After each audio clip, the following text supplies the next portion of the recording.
তো আপনাদের কাছে প্রতিমা বানানোটা শিল্প না ধর্ম? ধর্ম তো আছেই, কিন্তু শিল্পও আছে। তোমরা কি জানো কলকাতার বুকেই রয়েছে দ্বিতীয় কুমারটলি, যেখানে দুর্গার প্রতিমাগুলো কলকাতার বিখ্যাত প্যান্ডেলগুলোতে এবং ভাইরাল প্যান্ডেলগুলোতে এখান থেকেও যায়। আমি এখন রয়েছি 6 নম্বর স্টলে, বিশ্বেশ্বর শিল্পালয়তে, এবং এখানে অনেক বড় বড় কিন্তু দুর্গা প্রতিমার চারিদিকে তৈরি হচ্ছে, তোমরা দেখতেই পাচ্ছ। এখানে একটা বড় সেটআপ তৈরি হচ্ছে, একটা বিশাল বড় প্যান্ডেলে কিন্তু যাচ্ছে এই দুর্গা ঠাকুরটা। কলকাতার বিখ্যাত কবিরাজ বাগানের প্রতিমা এখান থেকেও যায়।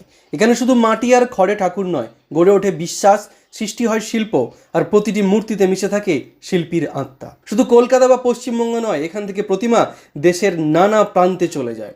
দিনের পর দিন, বছরের পর বছর নিঃশব্দে চলছে এই শিল্পচর্চা।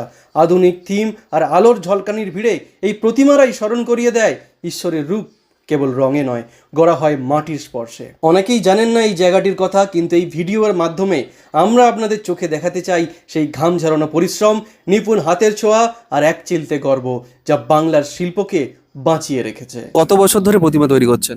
60 বছর। এইখানে কতজন শিল্পী কাজ করেন? আমার ধরেন আমার আন্ডারে 40 জন। আপনাদের কাছে প্রতিমা বানানোটা শিল্প না ধর্ম? ধর্মও আছে, আবার শিল্পও আছে। আচ্ছা আচ্ছা। ধর্ম তো আছেই, কিন্তু শিল্পও আছে। এইখানে অনেক দাদারা দূর থেকে এসছেন প্রতিমা নিতে এবং প্রতি বছর এখান থেকে নেন। তো দাদার সাথে কথা বলবো। দাদা, কোথা থেকে আসছেন? আমরা এই ফুলবাগান থেকে আসছি। আপনাদের ক্লাবের নাম কি? ঘটিপাড়া আমরা সবাই। তো প্রতি বছর কি এখানে নেন? আমরা প্রত্যেক বছর এই দুলালদার দিয়ে আমরা ঠাকুর নিই।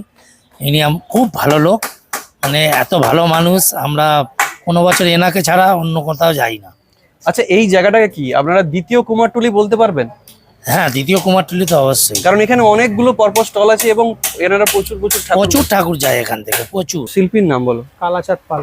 শিল্পালয় এটা কত বছর পুরনো? অনেক বছর পুরনো। অনেক 50-60 বছর পুরনো, বেশি। বাবা কাকাদের আমলে থেকে। বাবা কাকাদের আমলে। এখন তুমি সেটার হাল ধরেছো।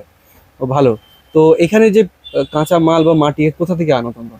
এক একটা জায়গা থেকে এক একটা রকম জিনিস আছে। মাটিটা আছে ডায়মন্ড হারবার থেকে, বাস আছে কুটিঘাট থেকে। ওই বাসটা অ্যাকচুয়ালি আছে নবদ্বীপ মায়াপুর থেকে। আচ্ছা। ভায়া মারফত এখানে আছে। আর কার্ড এই মিল থেকে নিয়ে আসে, মেদিনীপুর থেকে। আমাদের প্রতিমা এখান থেকে কত দূর দূর যায়? অনেক দূরে যায়। বলো জায়গাগুলো। দুর্গাপুর, মালদা, গুয়াহাটি। তো দাদু, আপনার নাম বলবেন? সুবোধ পাল। তো এখানে কত বছরের আপনাদের স্টল? আমাদের 55 বছর। মানে অনেক পুরনো। কলকাতাতে তো কুমোরটুলি রয়েছে, এটা কি দ্বিতীয় কুমোরটুলি বলাই যায়? হ্যাঁ হ্যাঁ, বলা যাবে। ওই কালী বানাই আর আচ্ছা। বিশ্বকর্মা। আচ্ছা। তো কালী পুজো আসতে চলেছে কিছুদিন পর, তো আপনাদের প্রতিমা কোথায় কোথায় যায়? যাদবপুর যায়, বেহালা যায়, অনেক দূর যায়। যারা এখানে আসতে চান তাদের জন্য আমি ঠিকানাটা বলে রাখি। আপনারা বাগবাড়ি বাজারে নামবেন এবং সোজাসুজি ক্যানাল ইরিশ রোড